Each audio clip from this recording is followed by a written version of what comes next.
The force or impulse that changes the momentum of an object has to be exerted on the object by something outside the object. Molecular forces within a basketball have no effect on the momentum of the basketball.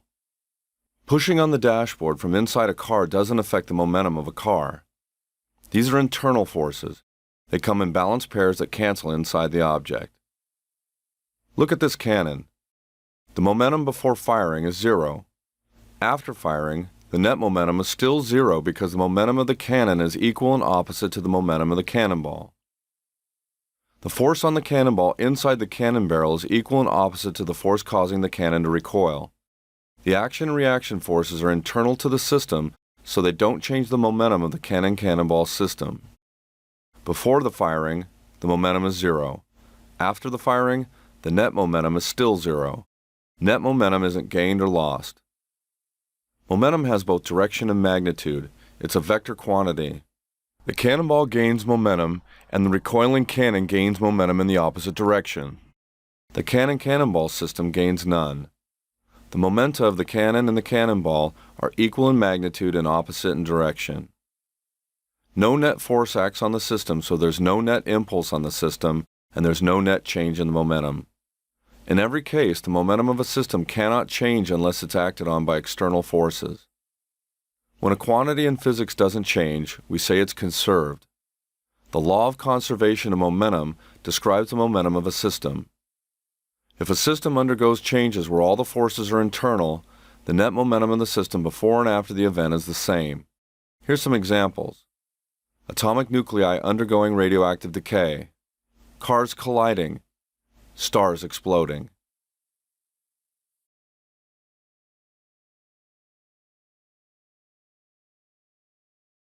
The collision of objects clearly shows the conservation of momentum. When a moving pool ball collides head-on with a ball at rest, the first ball comes to rest and the second ball moves away with a velocity equal to the initial velocity of the first ball. Momentum is transferred from the first ball to the second ball.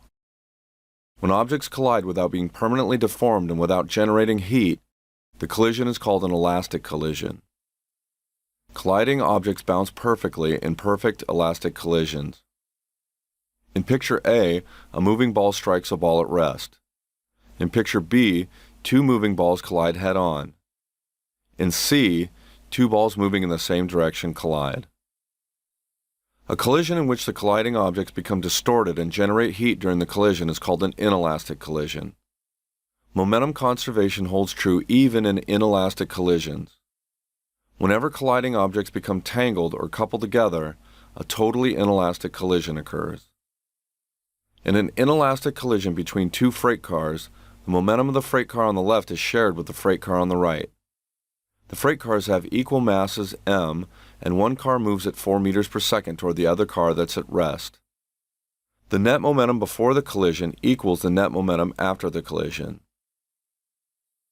Twice as much mass is moving after the collision, so the velocity, v after, must be 1/2 of 4 meters per second. So v after equals 2 meters per second in the same direction as the velocity before the collision. The initial momentum is shared by both cars without loss or gain, and we see that momentum is conserved. Perfectly elastic collisions are not common in the everyday world. Drop a ball and after it bounces from the floor, both the ball and the floor are a bit warmer. At the microscopic level, however, perfectly elastic collisions are commonplace. For example, electrically charged particles bounce off one another without generating heat. They don't even touch in the classic sense of the word.